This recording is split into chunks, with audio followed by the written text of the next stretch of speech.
Welcome to Learning Keda. So, we today will be talking about behaviorism, as we have already discussed about the schools of psychology, and in our last video we talked about psychoanalysis. So, today we'll be talking about behaviorism. Now, what is this behaviorism called?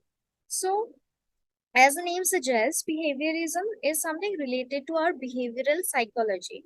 Okay, that is, through behaviors we can come up with a conclusion. Okay, so it is a theory of learning that states that all our behaviors are learned through interaction with the environment. That means, whatever we are doing in an environment, the way we are interacting with the environment, this process, the interaction between the environment and the uh, you know interaction is known as the conditioning. That is the stimulus and the response. Stimulus is something that is present in the environment, and response is something in which we are responding to that particular situation. Okay, now, so behaviorism, it is only concerned with observable stimulus response behavior. Whatever you are observing in your environment, that observable stimulus response is known as behaviorism. Now, there are various assumptions related to behaviorism. The first one is that behaviorism is only concerned with observable behavior. For example, whatever you are observing in an environment, for example, let's say that you saw a mother scolding their child. So whatever you are observing, right, how the mother is reacting, how the child is reacting to that particular situation. So whatever you are observing in your environment, only we take into that consideration. Okay, the next is that learning occurs through interaction with the environment. So as I already discussed, whatever you are doing in an environment, that is included in behaviorism. Next, the environment plays a very important role in shaping your behavior. The environment in which you were born in, so it plays a major role, right? For example, a person um, who is born in an environment where they don't allow to a person to be independent will behave differently than uh, as compared to the person who is born in an environment where independence considered independent as an important factor. So the environment in which a person born also plays an important role. The last one talks about your internal mental states, right? For example, uh, your thoughts, your feelings, your emotions, all these plays an important role in explaining behaviorism. The way you are feeling right now might be different than others. Okay, so according to our emotions, we react to situations. So everything comes into consideration when we talk about behaviorism. Okay, so there are various theories of behaviorism. The most common theory is classical conditioning. So now you need to look into some important concepts of classical conditioning. So what is unconditioned stimulus, neutral stimulus, conditioned response? So make sure you are clear with these terms, okay? Because this is one of the most basic theories in psychology. Now, what is unconditional stimulus? So, here, before understanding the concepts, let's get into the basic understanding of the theory.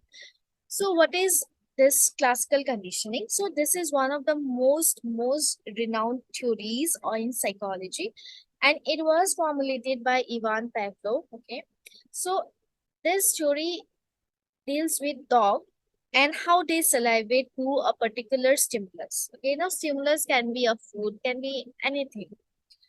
So this talks about a conditions in which a dog is placed. Okay, in a as you know, the experiments and all these were done in animals before. Okay, so Previously, animals were used in understanding the behavior of human beings. Okay, so this conditioning is known as classical or Pavlovian conditioning.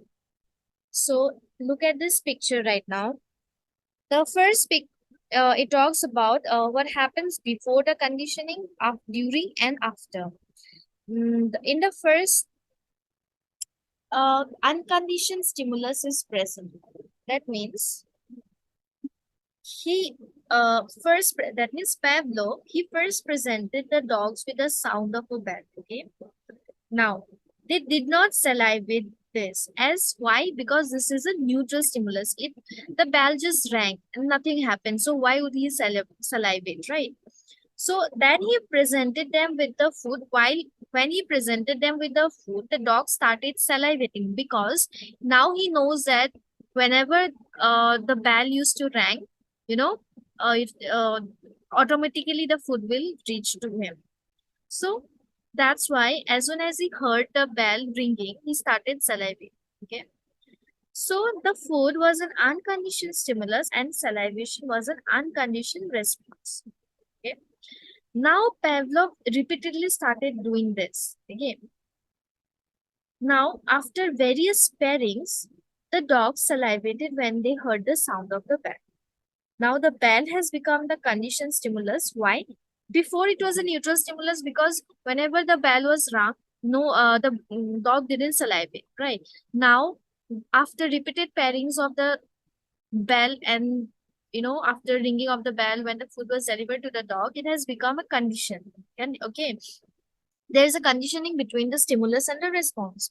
So now whenever the dog used to, when the bell was rung, the dog used to salivate because now he knows that the food will be served to him. So that's how the conditioning happened between the stimulus and the response. Okay. Now what happens during conditioning? This happened, right? Now after conditioning, before what happens that after the bell was rung, the dog didn't salivate. Now even after hearing the bell, the dog used to salivate. Okay, because he knows that the food will be served to him.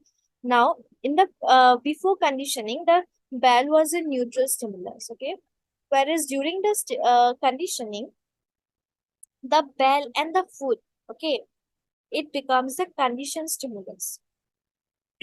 Whereas the salivation would be the unconditioned response. Now, since he had already repaired bell and food together. Now he knows that as soon as the bell was rang, the dog would salivate. Now this comes under conditioned stimulus. And the salivation would be conditioned response. Now, for the ones, if you are reading this for the first time, it would be confusing. But he, just have a look at it, read some research papers and all, you will get to know a lot of it, okay? And you'll have an idea.